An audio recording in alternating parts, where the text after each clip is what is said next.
my first 2 weeks in Toronto was sleeping in Charlene's basement, up on Steeles. Kyle and Brooke, you guys were like that big. I don't know if you remember, but I was the guy that slept on the couch in the basement for 2 weeks until we found a place. That was a long time ago. We found a place, and I got married a couple months later, and then my wife decided she hated where I chose to live, and so we then ended up moving on. But I must have made a good impression, because after that, I was routinely invited to all the functions, all the Thanksgivings and the Christmases and the birthdays and the anniversaries.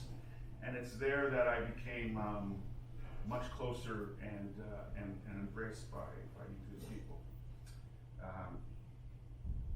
I used to love making, sorry. Oh.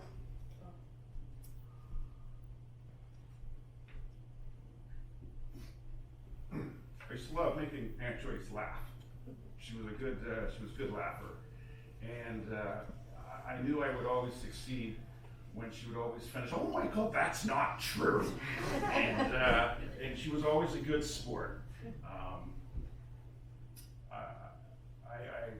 I remember the anniversary. I think it was like the 60th anniversary at Nancy's place, and Uncle John. The battery died in my camera, he talked so long. I was videoing it, and he had a beautiful tribute to his lovely wife. And I'm pretty sure Aunt Joyce had a heart attack that afternoon. I think that was the thing, and nobody would have known. Lipstick still looked good, the hair was fine. And we all found out later Aunt Joyce had a heart attack. But I still think she laughed at a couple of my jokes, so God bless her. I just have a lot of fond memories, and I want to finish with a thought. My wife, Janet, used to watch this medical show. It wasn't Grey's Anatomy, but it was one of these doctor shows, and it was ending. It was the series finale. And the doctor, one of the doctors dies, and it cuts to the final scene, and he's wearing like a tuxedo on a beach, and he's obviously dead and in heaven. And time, I guess, passes a little differently, but 50 years later, the love of his life passes away. And the scene is that he's on the sand on the beach, and he's got a stick, and he's drawing hearts in the sand, and the water comes and washes away the hearts, and he keeps drawing hearts in the sand, and then he looks up and he sees the love of his life, and he's like, he embraces her. And I see Uncle John doing that. And I see Uncle John drawing the hearts in the sand, and he looks up and he sees Aunt Joyce, and he says, oh, thanks. And Aunt Joyce says, John, are you standing in water with those shoes on? You're going to ruin those shoes. What are you thinking? And that's all I got. Very good.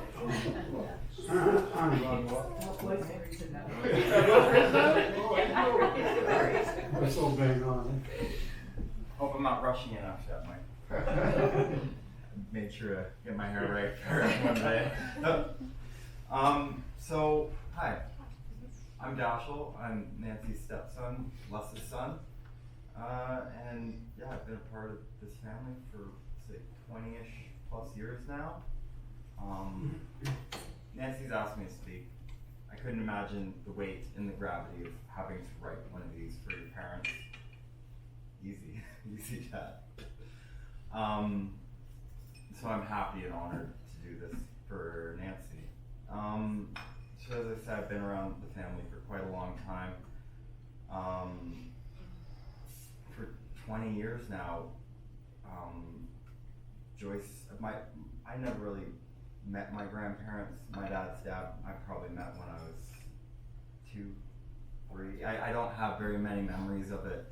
So over the last 20 years, John and Joyce have been there like the grandparents me and my sister didn't have.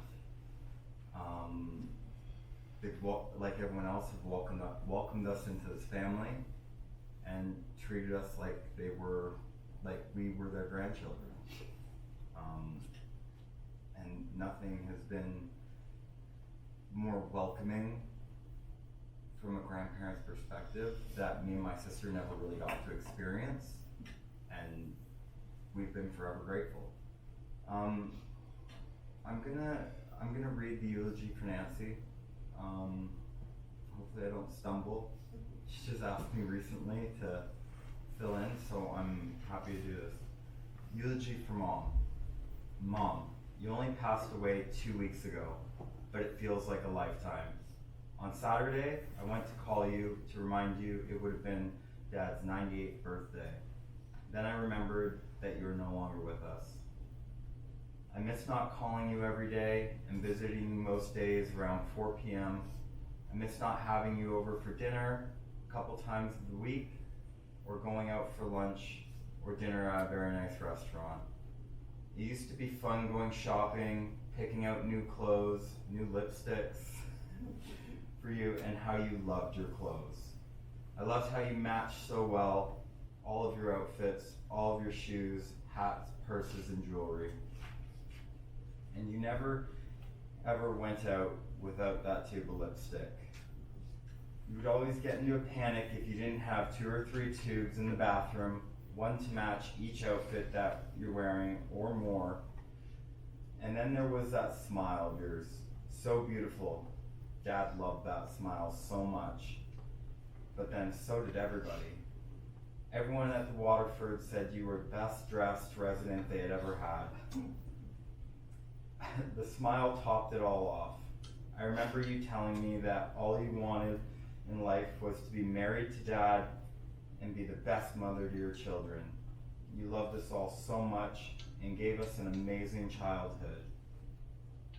I remember the corn roast, family picnics at the farm in Fredericton, and lots of close relatives being with us. You gave us such happy memories.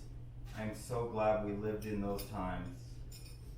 You married Dad when you were 20, and he had me 14 months later. You had 4 of us in the 5 years, and you chose to be staying at home with the kids and taught us everything we needed to know in the life before we went out into the real world. After we were all teenagers, you decided to go to work. You always worked in fashion and cosmetics because that was your passion and what you loved. You were very active in the Catholic Church. You and Dad went to Mass every Sunday. You were also very active in the curl? CWL. Religion was a big part of our family growing up. Everything revolved around it. I miss you tentatively. Is that right? But I know that you are in a better place up in heaven with Dad. This August would have been your 73rd wedding anniversary and your 93rd birthday. You had a long and wonderful life. We will meet again in heaven. To my classy mother, thank you for everything. Love, Nancy.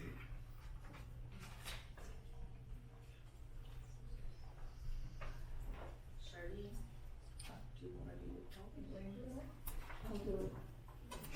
Overlays.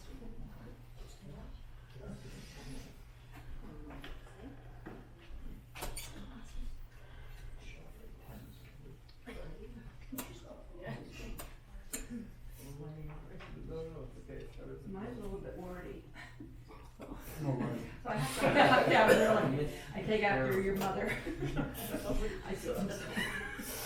Okay, mine's a bit of a give and take. I do apologize. I'll try and speak quickly. I wasn't gonna say it because, first of all, I thought it was like, anyway.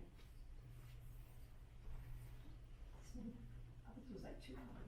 Mom, just read it. Okay. Okay. Today, I'm going to reflect on my mom's Catholic faith and the influence it had on me over the years.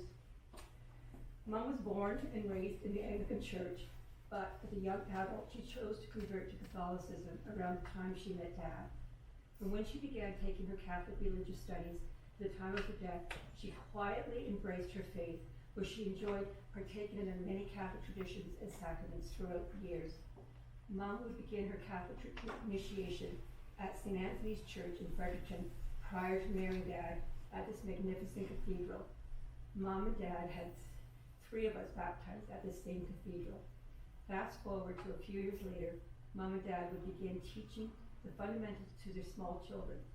I recall the nightly rituals that followed after our bath, brushing our teeth, putting on our PJs, where Mom had us kneeling on the side of the bed and teaching us Catholic prayers each night before putting us to bed.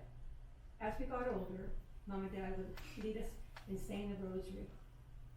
Throughout the 40 days of our Lenten observations, fasting, almsgiving, and giving up our favorite TV shows or toys, Mom would strictly monitor our behaviors by ensuring that candy or sweets or desserts were not in the house during this time, as she was attempting to teach us the solemnities of this time of year.